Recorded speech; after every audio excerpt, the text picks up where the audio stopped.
सुप्रभात। नमस्कार छात्रों, हम लोग 9th क्लास के एसएसटी का टॉपिक पढ़ रहे हैं। वन्य समाज और उपनिवेशवाद के बारे में पढ़ रहे हैं और कल हमने व्यावसायिक वानिकी की शुरुआत के बारे में पढ़ा था। व्यावसायिक वानिकी का मतलब होता है किसान और व्यक्ति जो खेत के मालिक हैं वे अपने जरूरतों के हिसाब से जो पेड़ लगाते हैं और जिनसे उन्हें सीधा लाभ प्राप्त होता है, आय प्राप्त होती है, उन वनों को जो है व्यावसायिक वानिकी कहते हैं। और हमने ये भी कल इसके बारे में पढ़ा था कि डायट्रिच नामक वैज्ञानिक जर्मन का था, उसको बुलाया गया था और उसने जो है उसे वैज्ञानिक वानिकी का महानिदेशक नियुक्त किया था। उसका नाम था ब्रेडिस, डायट्रिच ब्रेडिस। इसने 1864 के अंदर भारतीय वन सेवा की स्थापना की थी और 1865 के अंदर भारतीय अधिनियम को सूत्रबद्ध भी करने में सहयोग दिया था। आज का हमारा जो नया टॉपिक है यही चैप्टर है और हमारा टॉपिक इस तरह से है नए व्यापार एवं रोजगार की नई सेवाएं। टॉपिक है नया व्यापार एवं नए रोजगार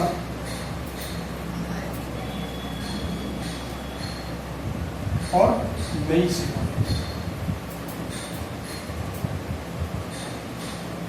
अब नया व्यापार क्या था, नई सेवाएं क्या थी और नया रोजगार क्या था, ये तीनों ही अंग्रेजों से जुड़े हुए थे। नया व्यापार यानी अंग्रेज कच्चा माल लाते और उन्हें यहाँ पर व्यापार करने की अनुमति मिल चुकी थी। लोगों को रोजगार इसलिए दे रहे थे ताकि अधिक से अधिक लाभ कमाया जा सके। कम पैसे के अंदर यहाँ मजदूर मिल जाते थे और अधिक काम करके देते थे और इस तरह से ये नई नई सेवाएं लागू हुई। अब हुआ यह था कि कई समुदाय अपने परंपरागत पैसे को छोड़कर, इसमें क्या हुआ था, कई समुदाय अपने परंपरागत पैसों को छोड़कर, पैसों का मतलब होता है काम धंधे, पैसे करेंगे जैसे खेतीबाड़ी वगैरह करते थे उसको छोड़कर वन उत्पादकों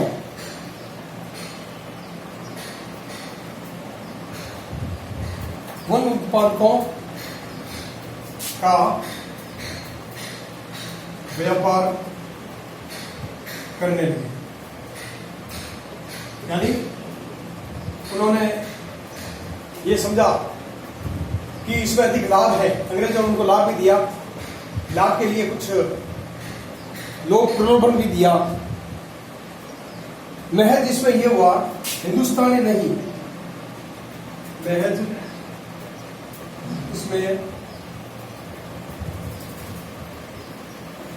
हिंदुस्तान ही नहीं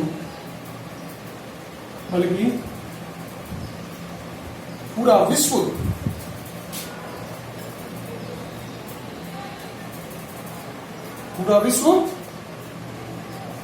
या पूरे विश्व भर के लोग इस रोजगार में जुटे।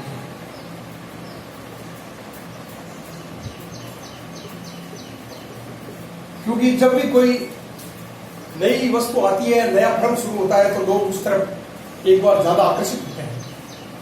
क्योंकि वे भी फर्स्ट बार कारखाने शुरू हुए थे, उन्हें लगा कि बाहर से आने वाला कार्य है, इसमें अधिक लाभ होगा, नई चीजें देखने को मिलेगी, पैसा दुगना आएगा। तो इस तरह से इनमें खाद्यान्न अधिक होने लगा जो खाद्यान्न की फसलें हैं,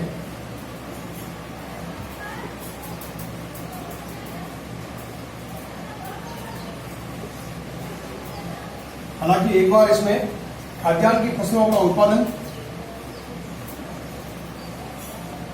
अधिक होने लगा और नकदी फसलें उगाने में नील की खेती अधिक होने लगी। अब हुआ क्या, देखिए इससे क्या नुकसान हुआ आगे। नकदी फसलों में, अब नकदी क्या है, रोकड़ पैसे, बेच तरीके पैसे आ जाना। नकदी फसलों में नील की खेती अधिक होने लगी। अब इसे क्या हुआ, नील की खेती से यहाँ के किसानों की जमीनें बंजर होने लगी। वे लोग नहीं जानते थे पहले कि नील की खेती क्या होती है और इससे क्या होगा। किसानों के खेत ले लेते और उन्हें ये लोभ दिया जाता था कि आप लोग यहाँ पर नील की खेती करो और आपको अधिक लाभ मिले। लेकिन वे ये नहीं जानते थे कि जब भी नील की खेती होगी तो उसमें दूसरी फसलें नहीं उगाई जा सकेगी और इससे उनको नुकसान होगा। लेकिन आकर्षण में आगे, अब आगे जंगलों पर वन विभाग का नियंत्रण हो जाने के कारण अब इधर क्या हुआ, जंगलों के जो वन विभाग थे उस पर अंग्रेजों ने जो है नियंत्रण कर लिया। अब उनका नियंत्रण हो जाने के कारण कई लोगों को और भी नुकसान हुआ। ये दो कार्य जब शुरू हुए तो जंगलों के वन विभागों का नियंत्रण अंग्रेजों का हो गया, जिससे लोगों को भारी नुकसान हुआ और उनको, लेकिन जमींदारों और अंग्रेजों को इससे लाभ हुआ। अब हम लोग जानते हैं कि जंगलों में जो लकड़ी काटते थे वे लकड़ी काटना मनाही कर दी गई और इससे लाभ किसको हुआ, लाभ हुआ जमींदारों और अंग्रेजों को लाभ।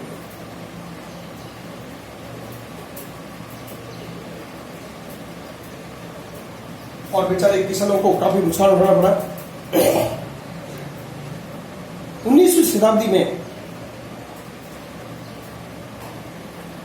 ऊंची जगहों पर रह रहे मेनियों को उगाने वाले ब्राजील के अमेज़न के मुद्रुदन समुदाय के लोगों को रबड़ की आपूर्ति के लिए जंगली रबड़ के वृक्ष से लेमस एकत्र करना प्रारंभ कर दिया। अब क्या हुआ, देखिए वापस 19वीं सदी के मध्य के अंदर ऊंची जगहों पर रह रहे मेनियो जाति के लोग थे, उन्हें कहा गया कि रबड़ की मात्रा यानी रबड़ की खेती अधिक करें जिससे उन्हें लाभ होगा। ये एक और लालच दिया गया और लोगों ने रबड़ की खेती की, लेकिन रबड़ केवल एक प्रकार से व्यवसायिक खेती थी। इस तरह से अधिकतर लोगों ने रबड़ की खेती प्रारंभ कर दी, जिससे भी खाद्यान्न की फसलों पर नुकसान पहुंचा।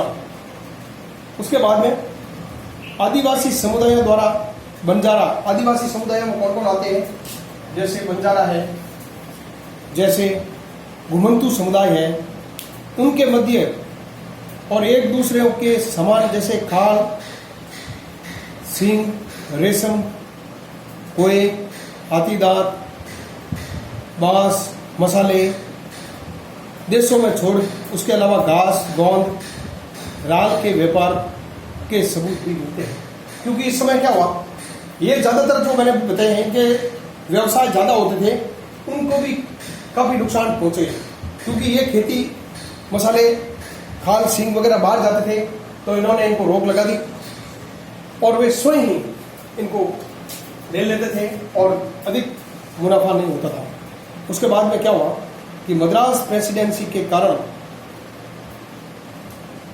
कराचा व येरुकला जैसे अनेक चरवाही, ये चरवाहों की जातियां हैं, एक तो कराचा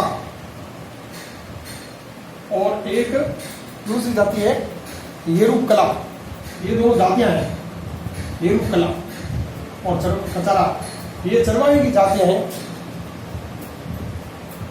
ये अनेक चरवाहे घुमंतू समुदाय अपनी जीविका से हाथ, क्योंकि अधिकतर खेती करने वाले ये चरवाही थे और अधिकतर काम करने वाले यही थे, तो उनको बहुत भारी नुकसान हुआ और नए व्यापार से ये कई प्रकार की परेशानियों का सामना करना पड़ा।